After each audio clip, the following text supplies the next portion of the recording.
सीधे आपको ले चलते हैं लखनऊ, जहां पर मुख्यमंत्री योगी आदित्यनाथ क्या कुछ कह रहे सुन लेते हैं। और अभी उत्तर प्रदेश देश का सबसे बड़ा एयरपोर्ट का शुभारंभ करने जा रहा है। इसी अगले महीने ही यह शुभारंभ हो जाएगा। देश का सबसे बड़ा रेल नेटवर्क भी यूपी के पास है, 16,000 किलोमीटर का रेल नेटवर्क। सबसे ज्यादा शहरों में मेट्रो का संचालन, पब्लिक ट्रांसपोर्ट की सुविधा उत्तर प्रदेश के अंदर है। देश के अंदर पहली रैपिड रेल और देश का पहला वाटरवे ये यूपी के अंदर आज संचालित हो रहा है। ये प्रयास करने से आगे बढ़ा है, लेकिन उसकी नींव है आज हर व्यक्ति यहां आता है, हर व्यक्ति निवेश करने को तैयार है। इसलिए क्योंकि उसको लगता है कि सुरक्षा है, उसको लगता है कानून का राज है, कोई चीटिंग नहीं होगी, किसी भी स्तर पर धोखा नहीं होगा, सुरक्षा का एहसास होता है। और उसके लिए जब उस प्रकार का वातावरण बनाया गया तो वह व्यक्ति इसके लिए तैयार हो पाया। और इसीलिए आज यहां निवेश भी है तो उसके अनुरूप हमने एम्प्लॉयमेंट भी दिया है। आप देखिए कितना पारदर्शी तरीके से हमने किसी का चेहरा नहीं देखा, किसी की जाति नहीं देखी, किसी का मत और मजहब नहीं देखा। अगर योग्य है ये उसका अधिकार है। वेलफेयर की स्कीम में अगर वो यूपी का नागरिक है, यूपी में रहता है, भारत का नागरिक है, उसको वेलफेयर स्कीम का लाभ मिलना चाहिए। लेकिन जहां पर किसी ने कानून को ठेंगा दिखाने का प्रयास किया तो कानून ने उसको उसी प्रकार से उसकी गिरेबान को पकड़ने का काम भी किया है। और यह उत्तर प्रदेश ने करके दिखाया है आज, जिसका उदाहरण देश के अंदर अलग अलग राज्यों में भी लोग उदाहरण के रूप में प्रस्तुत करने का प्रयास कर रहे हैं। लेकिन वहां पर भी मीडिया, हम नहीं बोल रहे हैं लेकिन मीडिया उसको बोलते हैं यूपी मॉडल आ गया। ये प्रयास करने से होता है, आउट ऑफ बॉक्स जब हम कार्य करने का प्रयास करते हैं तब इस प्रकार की चीजें सामने आती हैं। और वहां आज हम सब के लिए मेरा मानना है एक महत्वपूर्ण, हमारे लिए यह एक दस्तावेज बनने जा रहा है। याद करिए इसी उत्तर प्रदेश में आदरणीय प्रधानमंत्री जी ने डीजीपी और आईजीपी कॉन्फ्रेंस में इस बात को कहा था, स्मार्ट पुलिसिंग का एक विजन देश को दिया था। और उस समय उन्होंने कहा था कि स्मार्ट पुलिसिंग के सूत्र भी उन्होंने उस समय बताए थे। और मुझे लगता है हर पुलिस अधिकारी, हर पुलिस कार्मिक को उसको अपने जीवन का मंत्र बनाना चाहिए। उन्होंने कहा था कि स्मार्ट पुलिसिंग का मतलब है strict and sensitive, modern and mobile, alert and accountable, reliable and responsive, techno savvy and trained. यह सूत्र हमें कानून प्रवर्तन के भविष्य के लिए निरंतर और स्पष्ट मार्गदर्शन भी यह हम सबका करता है। यानी भविष्य की चुनौतियों के प्रति हम सबको सदैव तैयार रखता है। इस दृष्टि से हमें इन सभी बातों को अपने जीवन का हिस्सा बनाना पड़ेगा। थाना प्रबंधन से जुड़ा हुआ सत्र जिसके बारे में मैंने पहले भी कहा, ये वास्तव में हमारी नींव है। हमारा व्यवहार कॉमन मैन के प्रति क्या है, ये केवल हमारी संवेदनशीलता को ही प्रदर्शित नहीं करता, हमारे लिए ह्यूमन इंटेलिजेंस का भी वह एक माध्यम बनता है। मैं आपको बताऊं, मेरे पास जितनी भी सूचनाएं आती हैं, ज्यादातर मैं ह्यूमन इंटेलिजेंस के माध्यम से मुझे जमीनी हकीकतों की जानकारी मिल पाती है। क्योंकि मैं इसीलिए जनता दर्शन कार्यक्रम में नियमित रूप से जाता हूं। एप्लीकेशन उसकी वो शिकायत नहीं करता और मुझे इस चीज पे अचानक मुझे अच्छा नहीं लगता जब कोई किसी एक दूसरे की शिकायत करता है। लेकिन मैं उसकी एप्लीकेशन को देख करके, उसकी प्रार्थना पत्र को देख करके, उसकी पीड़ा को देख करके समझ सकता हूं कि जमीनी धरातल पर क्या हो रहा है और जमीनी हकीकत के बारे में मुझे जानकारी मिलती है। और इसलिए ह्यूमन इंटेलिजेंस यह आज हम सबका एक सबसे बड़ा हथियार है और इसका हम बेहतर तरीके से उपयोग कर सकते हैं। इसके लिए हमें संवाद बनाना पड़ेगा। कोई भी थानाध्यक्ष हो, हल्के का दरोगा हो, सर्किल का हमारा इंचार्ज जो डिप्टी एसपी हो, या जिले का पुलिस अधीक्षक हो, या रेंज और जोन के अधिकारी हो, इन सबके स्तर पर अलग अलग तबके के लोगों के साथ एक बेहतर संवाद की स्थिति पैदा करना। अक्सर होता क्या है, पर्व और त्योहार के दौरान हम पीस कमेटी की बैठक बुलाते हैं, शेष अन्य अवसरों पर हम इन सभी बातों को विस्मृत सा कर दे रहे हैं, भूल से जाते हैं। मैं बार बार कहता हूं कि आप जिले में जा रहे हैं तो एक बार जनप्रतिनिधियों से बातचीत कर लें, महीने में एक बार आप उनके साथ बैठ जाएंगे। मैं मानता हूं जनप्रतिनिधि इस लोकतांत्रिक व्यवस्था की एक महत्वपूर्ण कड़ी है, हम उसको नजरअंदाज नहीं कर सकते। लेकिन अगर हम वास्तविक स्थिति के बारे में उसे अवगत कराएंगे तो कोई भी जनप्रतिनिधि गलत कार्य के लिए नहीं बोलता, लेकिन हमें अवगत करना पड़ेगा, बताना पड़ेगा।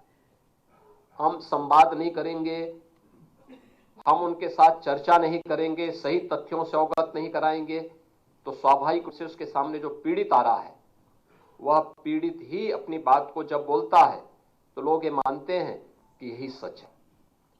और इसीलिए हमें जनप्रतिनिधियों के बीच संवाद बनाना पड़ेगा, उनके फोन कॉल को रिसीव करना पड़ेगा, हमें समाज से जुड़े हुए इंटेलेक्चुअल के साथ भी संवाद बनाना पड़ेगा, अलग अलग पृष्ठभूमि से जुड़े हुए लोगों के साथ भी, अलग अलग धर्माचार्यों के साथ, उद्यमियों के साथ, व्यापारियों के साथ एक बेहतर समन्वय हो। रूटीन का कार्य बनाइए, कुछ आप उनके बीच जाइए, कभी वे आपके पास आए, बैठ करके चर्चा हो, एक औपचारिक चर्चा, अनौपचारिक रूप से संवाद, डायलॉग, बहुत सारी चीजें आपको जमीनी धरातल की प्राप्त होंगी।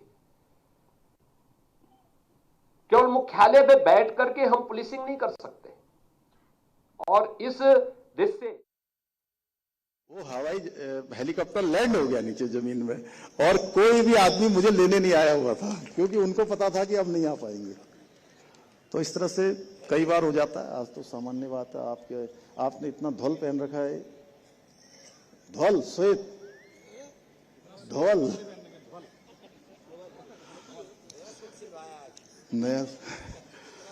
तो आज भगवान सूर्य की विशेष कृपा हुई, मेरे लिए बहुत आज हर्ष का विषय है कि मैं आप सबके बीच में विश्व प्रसिद्ध घोड़ा लाइब्रेरी की जो हमारी ऊर्जावान टीम है, इस इधर आवाज पहुंच रही है क्या पीछे? कहां तक पहुंच रही है? थोड़ा कम आ रही थी ना, इसीलिए मैंने सोचा। तो हमारी ये ऊर्जावान टीम, इनके द्वारा आयोजित ये हमारे लोक संस्कृति, पुस्तकों एवं प्रकृति को समर्पित ये जो पछाड़ महोत्सव के माध्यम से इन सब लोगों ने आज आप सबके बीच में इतना बड़ा यहाँ पर उपस्थित होने का मौका दिया, ये सौभाग्य है हम लोगों का। और ये घोड़ा लाइब्रेरी, ये अनोखी घोड़ा लाइब्रेरी वास्तव में हमारे यहाँ का जिस प्रकार का भौगोलिक संरचना है, उस भौगोलिक संरचना दुर्गम क्षेत्रों में निवास करने वाले बच्चों के लिए एक बहुत बड़ी आशा की किरण है, उम्मीद है उनके लिए एक मार्ग दिखाने का काम करती है, जो दुर्गम रास्तों में, सीमित संसाधनों में और कठिन परिस्थितियों के बावजूद ज्ञान का उजाला उनके घर आंगन तक पहुंचाने का कार्य कर रही है। यह अनूठी पहल हमारे दुर्गम पर्वतीय क्षेत्रों में घोड़े के माध्यम से पुस्तकों को पहुंचाने भर तक सीमित नहीं है, बल्कि उनके सपनों को उड़ान देने और भविष्य को एक दिशा देने का भी बहुत बड़ा माध्यम बन रहा है। ये ज्ञान, संस्कार और सेवा का एक जीवंत प्रतीक है, जो समाज के अंतिम छोर में खड़े बच्चों को शिक्षा का उजाला देने का काम कर रही है।